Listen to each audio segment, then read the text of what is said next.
pense que Imhotep était à l'origine de la plupart des inventions du temps de Djoser. C'est de cette époque également que date la pierre de taille, l'architecture en pierre de taille. Concernant les mathématiques égyptiennes, il faut dire que la géométrie égyptienne était une géométrie rigoureuse, aussi par opposition à la géométrie mésopotamienne. Nous avons un papyrus qui est très connu, qui est le papyrus Rind, où le scribe a recopié des textes plus anciens remontant justement à l'Ancien Empire, comme il l'a dit lui-même.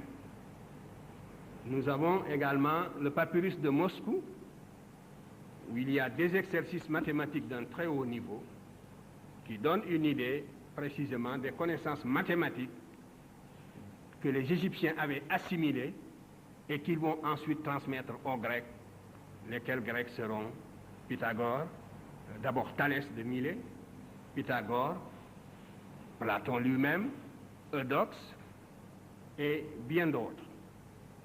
Et surtout Archimède aussi.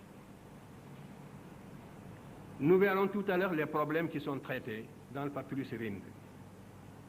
Donc je ne vous en parlerai pas deux fois. Mais si nous prenons le papyrus de Moscou, il y a deux types de problèmes qui sont traités et qui donnent une idée du niveau d'abstraction mathématique atteint par l'Égyptien, parce qu'on a l'habitude de dire que la mathématique égyptienne était une mathématique empirique et que seule la Grèce a fait la théorie, a fait de la théorie. C'est absolument inexact et vous ne trouverez jamais une telle affirmation sous la plume précisément d'un savant grec d'époque, encore moins sous la plume de ces savants-là même qui étaient allés s'initier en Égypte.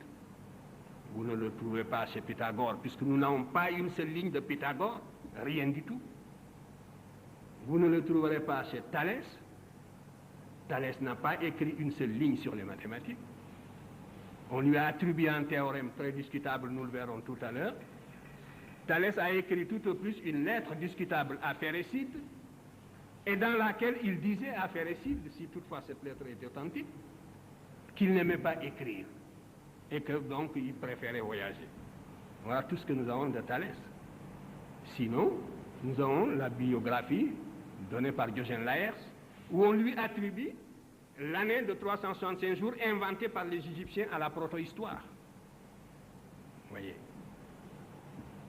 Donc, la mathématique égyptienne, dans le papyrus de Moscou, révèle deux problèmes. Le problème contient deux problèmes, parmi d'autres. Un problème sur le tronc, le volume, le calcul du volume du tronc de pyramide.